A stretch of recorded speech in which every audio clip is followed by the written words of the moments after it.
Bionox is motivating wellness.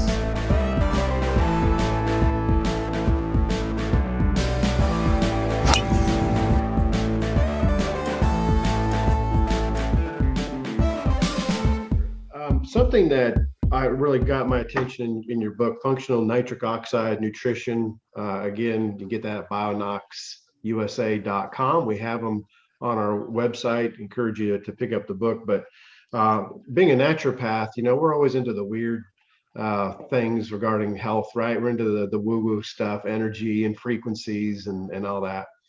Well, so you're into things that work. I'm sorry? You're into things that work. Actually. Right. Very, very much so. But I'd like your little segment there on the comparison to the Chinese understanding and philosophy of qi energy, as well as of and comparing it to nitric oxide. And I will say this, that I found one of the most interesting things about nitric oxide is called the spark of life, because when the sperm meets the ovum, that little burst of nitric oxide is let out by the sperm, right? And it penetrates so that conception takes place. So I always tell people, you are here because of nitric oxide. You are who you are, right? So, and that certainly kind of works into the whole premise of qi energy. We are energetic beings for sure. So tell us a little bit about that. Well, it goes back, and we published this, I think, in 2009, that the mechanism of action of many traditional Chinese medicines, and these are herbal extracts, but it's been demonstrated even in acupuncture that you can actually enhance nitric oxide production through these techniques. And so nitric oxide is an interesting molecule because it's a free radical. And that means that it has an unpaired electron in its outer orbital. So everything we do in biochemistry is based on the flow of electrons. So when you become an electron donor, that's a very antioxidant. You change the energetics of the cell. You change the electric potential. Because as you said, we're batteries, right?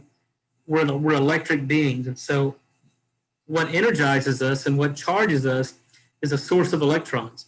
So nitric oxide is what provides a source of electron throughout the body. You can also get it, and increase this spark of life, as you said, through other measures, acupuncture, through walking barefoot on the ground. The earth is a huge magnet. It's a source of electrons. And so what's apparent to me is that, it's like a flashlight battery. Your flashlight doesn't work one day and then you turn it on the next. It doesn't work. The light gets dimmer, dimmer, dimmer, right? So we're losing that flow of electrons and the human body is no different. People just don't recognize it. And so when we start to lose this energy of life, things start to fail. Our kidneys don't function as well as we did. Our heart doesn't function. So that's our body telling us, hey, you need to charge up. Things aren't going good. And then one day you wake up and you're dead. But you don't just get there overnight. You're just, your light becomes dimmer and dimmer and dimmer, then it becomes extinguished.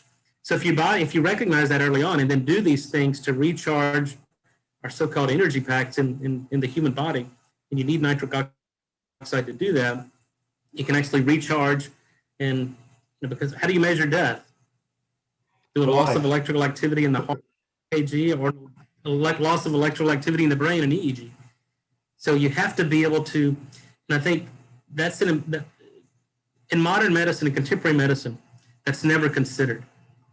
We are electric beings, and we have to have a source of electrons, and nitric oxide happens to be an electron donor. Awesome. Yeah, I appreciate that analogy of the battery. That works well for sure. And we all need to make sure that we're charged up. We really covered as far as how we get enough nitrates. I think we hit that pretty well. Obviously diet, but supplementation has become an all-encompassing need that we need to make sure that we're getting what we need nitrate wise. I got a question. So what about you feel like there ever be an RDA for nitrates? There will. Look, the science is too compelling. And what we know is that in the US, we spend more money per capita, per person on healthcare, and we have the sickest people in the world. So what we're doing is not working. It's obvious, and it hasn't worked the past 100 years. So, what describes this or what explains this? And you can explain many, if not all, chronic diseases by lack of nitric oxide production. The next question is, how do we do that? And really, Jay, it's very simple. It's diet and lifestyle.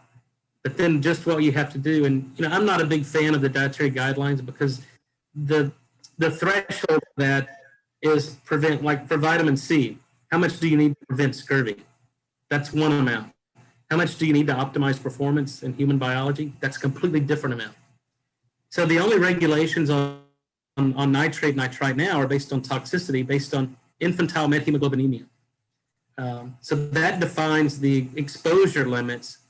But what's needed to optimize the body, to normalize blood pressure, to improve performance is way, way lower than that. So there's a huge safety measure here.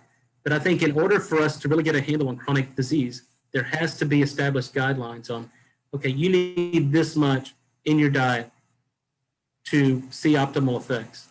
And since we're so far below what would cause any signs of toxicity, which is defined by two things and two things only, it's methemoglobinemia and low blood pressure. So you can do that easily through dietary guidelines and set recommended daily allowances for both nitrite and nitrate.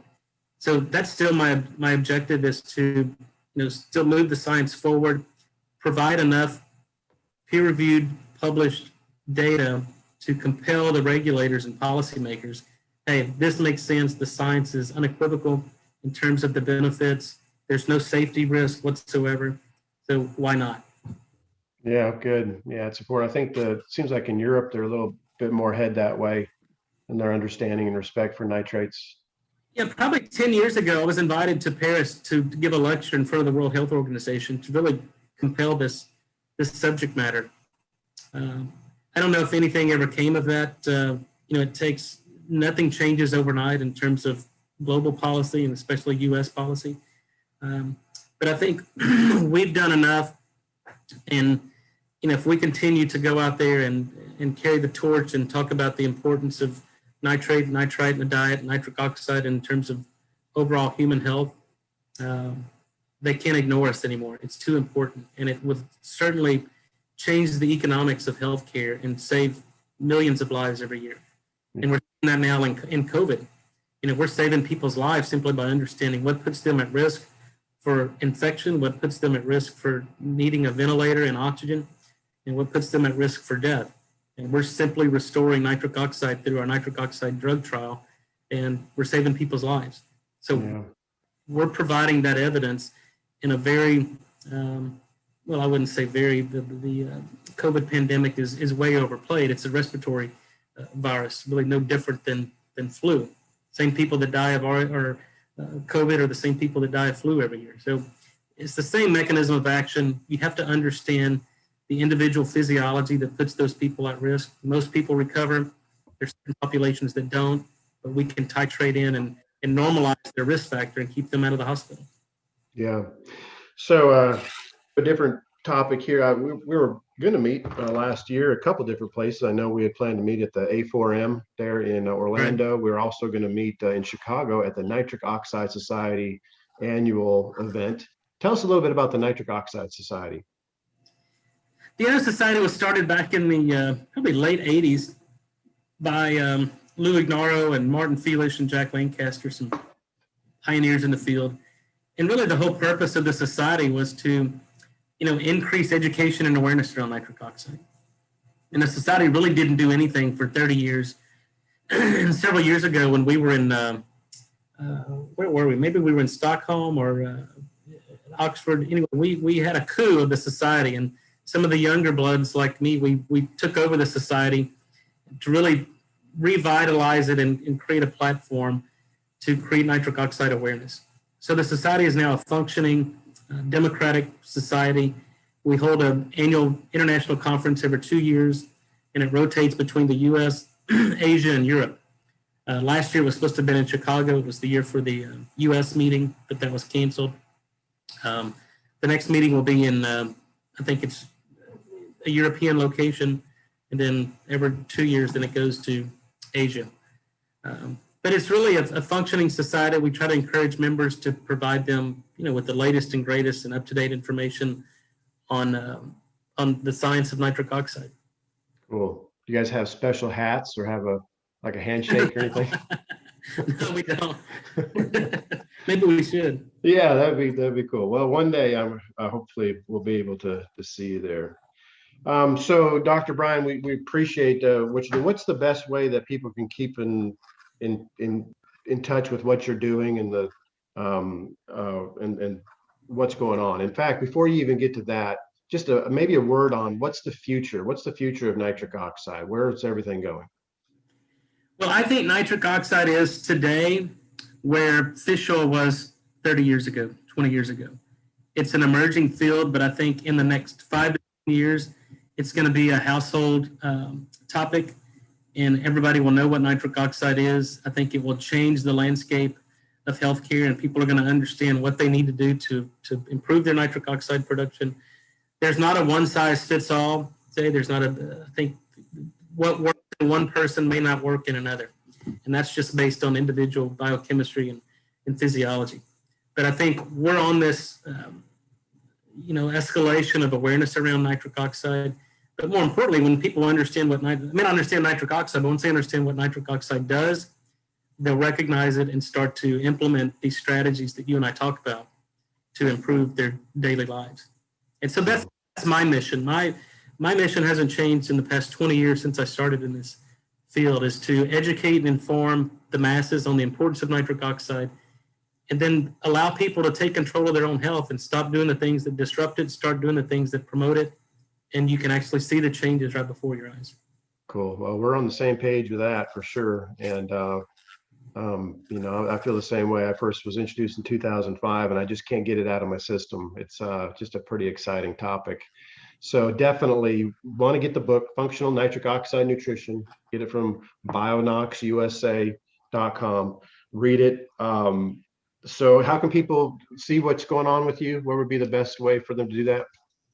I have an educational website. I'm not out there selling anything. I'm just mainly providing information and education, proper information and knowledge, because on the internet you can find anything you're looking for.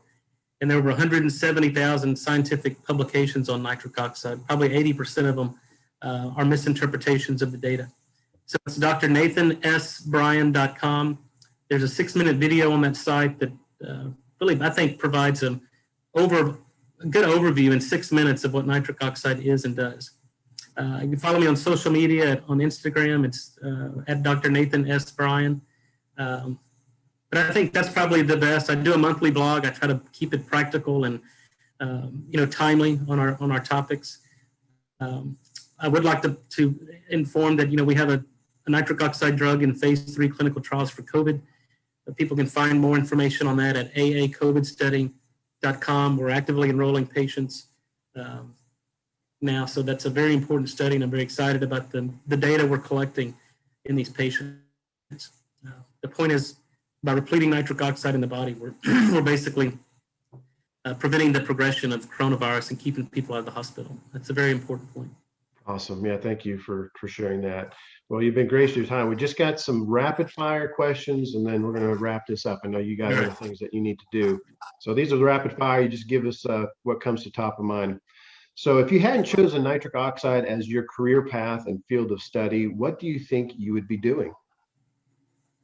Jay, I'd probably be a rodeo cowboy. When I was a kid, I grew up in a small town. I live on a several 100-acre ranch in Texas, and I still ride and rope, and I enjoy it. It's my stress reliever is getting on the back of a horse and riding through the pasture, getting on my tractors or bulldozers, and just having peace with nature. It's peaceful. It's solitude. But that's probably what I'd be doing. I didn't see that coming. Antithesis, right? I didn't see it coming. I have to be honest with you. I didn't see it coming. But that is very cool. So what about your favorite nitric oxide boosting meal? I've told you about mine, my arugula beet salad. What's your favorite? I think, look, the science, you have to follow the science. And I think it's arugula and a spinach salad with a little bit of olive oil.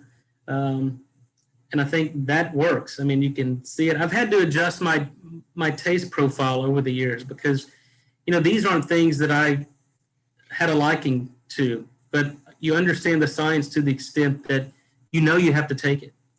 And I think what happens is over time, you start taking these things, your body thanks you, and then you become a craving of it. Now, sometimes I have a craving for a salad, and I think that's our body telling us, hey, you're a little bit stressed and you've been exposed to a lot of things that need some boost of nitric oxide. Yeah, I'm the same way. I do. I just crave a salad. So, favorite eating establishment in Austin? There's a lot of good ones. I know that. It's a cool city. So, what's your favorite restaurant in Austin?